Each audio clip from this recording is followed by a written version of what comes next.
je m'appelle Jean-Claude Linker, je suis à Rombat depuis 1984 où j'exerce les fonctions de technicien forestier au sein de l'Office national des forêts. Je suis originaire d'Alsace et puis je me suis très vite acclimaté au coin et j'aime beaucoup Rombat et sa région. Alors j'ai trouvé 2 photos récemment dans les archives de l'Office national des Metz à Metz. 2 photos, l'une de la tour de Drins et une autre du vieux hêtre, ou qu'on appelle parfois aussi du gros hêtre. Le gros hêtre se trouvait près de la source du gros hêtre, source qui a pris son nom. Cette source se trouve quand on va vers le Font Saint-Martin, sous le pont de la voie rapide, vers la droite on va vers les infrastructures du Font Saint-Martin et vers la gauche ça monte dans un vallon qui mène vers la source du gros hêtre. Et donc à quelques mètres de cette source qui coule toujours se trouvait cet arbre.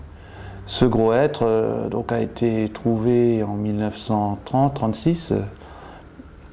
Un arbre, il faut savoir, a 3 vies à peu près. Une vie pour grandir, pour mûrir. Une deuxième vie où il est adulte, où il est stable. Et une troisième vie où il commence à mourir. Donc quand on voit un arbre qui commence à mourir, on peut se dire il est dans son 3e tiers de sa vie. Un chêne qui vit 300 ans, il met 100 ans à grandir, 100 ans à être adulte, et il met 100 ans à mourir.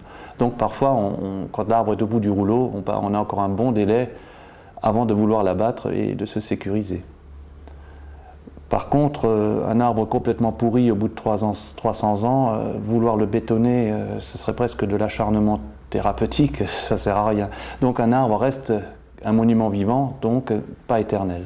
Dans ces années 36, un conservateur des eaux et forêts, puisqu'à l'époque l'ONF c'était les eaux et forêts, avait fait un gros travail d'inventaire de tous les arbres remarquables de la région, de la vallée de l'Orne, de Metz, Thionville, je crois même de toute la Moselle. À l'époque, on était particulièrement attaché à tous ces monuments vivants qui étaient les arbres remarquables et ils avaient tous été répertoriés, photographiés. Dans les années 70, l'état d'esprit a un peu changé. Ces arbres qu'on appelait les arbres présidents, parce qu'ils étaient tellement beaux, ont tous été coupés. Parce qu'on s'est dit, ces arbres-là ne rapporteront plus d'argent si on ne les coupe pas maintenant. Ils vont pourrir à petit feu. Et dans les années 70, la plupart de ces gros arbres ont été abattus. C'est un peu triste. Maintenant, à l'aube du nouveau millénaire, l'esprit recommence à changer. Je crois que l'homme n'est plus tout à fait... la nature n'est plus vraiment à la disposition de l'homme, mais je crois qu'actuellement c'est un peu l'inverse qui s'opère. Et on essaie à nouveau de rechercher des arbres remarquables et de les classer.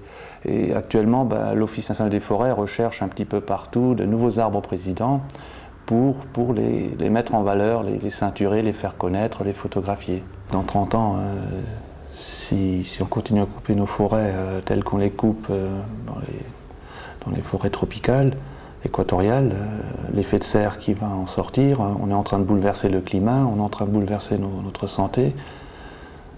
Il y a 30 ans, quand il y avait des problèmes d'amiante ou de pyralène, etc., on disait que c'était pas mauvais pour la santé. C'est 30 ans après qu'on s'en rend compte.